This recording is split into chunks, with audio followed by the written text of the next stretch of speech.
मित्रांनो, बिग बॉसच्या voting trend मध्ये झालाय उलटफेर. कोण आहे पहिला, कोण आहे शेवटी, सर्व चर्चा करणार आहे. आणि कोण जाणार आहे डेंजर झोन मध्ये, कोण जाणार आहे घरी.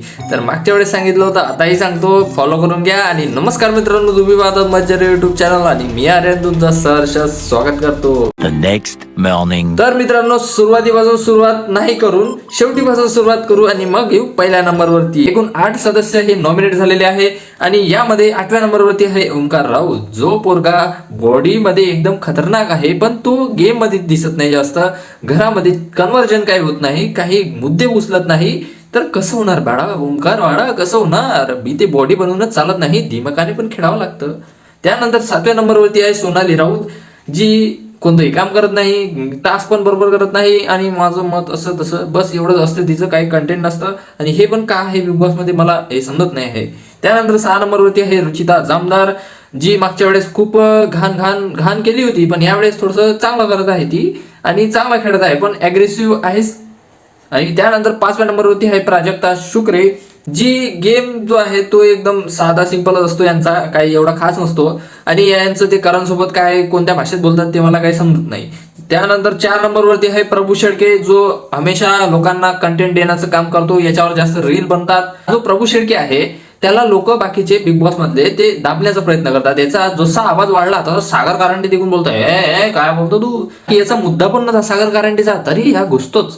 काय यार, काय बोलता तुम्ही. म्हणजे आपला मुद्दा नसूनही नाक खुपसणे म्हणतात त्याला दुसऱ्याच्या मुद्द्यामध्ये. त्याला बोलू द्या ना, त्याला व्यक्त होऊ द्या, तो त्याचं मत काय आहे तो मांडून ना. तुम्ही कसे मांडता तुमचं मत, तो नाही मांडेल का, मग तो त्यांना पण मांडायचा हक्क आहे. त्यानंतर आहे 3 नंबरवरती आहे दीपाली सय्यद, ज्या आपल्या एज कार्डने सगळ्यांचा गेम करतात. राकेश सोबत पण यांचं भांडण झालं होतं, तर ते मिटलं आहे आता. थोडंसं झालं होतं ते काय वादावादी. त्यानंतर आज पण होणार आहे तन्वी सोबत आणि तिच्या डायरेक्ट कॅरेक्टरवर जाणार आहे हे मॅटर, म्हणून ते हातापाईवर प्रकरण येणार आहे. त्यानंतर आहे 2 नंबरवरती आहे विशाल भाऊ कोटियान, जो आहे मास्टर माइंड आणि तो जो खेळतो दिमागाने. आता तो टोळीमध्येच नाही, तो इंडिव्हिज्युअल पण खेळतोय, विरोधकांसोबत पण हात मिळवणी करतोय आणि त्यांना सांगतोय की असं असं आहे. म्हणजे याचा गेम असा मला प्रॉपर वाटतो, ते चोरीचा मुद्दा सोडून. त्यानंतर हे पहिल्या नंबरवरती आहे करण सोनवणे. आता खरं तर मी सांगतो की करण सोनवणे जो आहे तो राज्य करतोय पहिल्या नंबरवरती बिकॉज ऑफ हिज फॉलोअर्स. जेव्हा हा करण बिग बॉस मध्ये आला होता ना, मी याला बघण्यासाठी खूप एक्सायटेड होतो. पण हे काय करताय, घरात जाऊन रील बनवताय. भाई, तुझे रील आम्ही बाहेर पाहिले आहे, तू घरात कशाला रील बनवतो. जे आपलं व्यक्तिमत्व आहे ते सांग, काही मुद्दे मांड, काही घरातलं नियोजन कसं चालतंय याच्यावर बोल.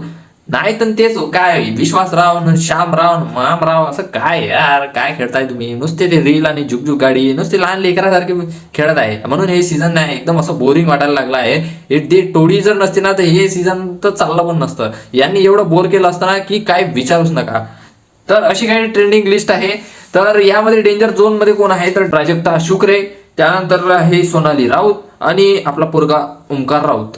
तर हे राऊत जे आहे ते सोबतच आहे आणि सोबतच डेंजर झोन मध्ये पण आहे. हे काही बोलत पण नाही आहे, व्यक्त पण नाही होत आहे, बस ऍटिट्यूड आणि बस, बाकी काहीच विषय नाही. तर मला सर्वात जास्त पॉसिबिलिटी वाटते की ओंकार राऊत हा बिग बॉस मधून जाऊ शकतो, कारण की यांचा काही मुद्दा नाही आहे, हा दिसत नाही आहे, म्हणून हा एक चान्सेस आहे की हा घराबाहेर जाऊ शकतो.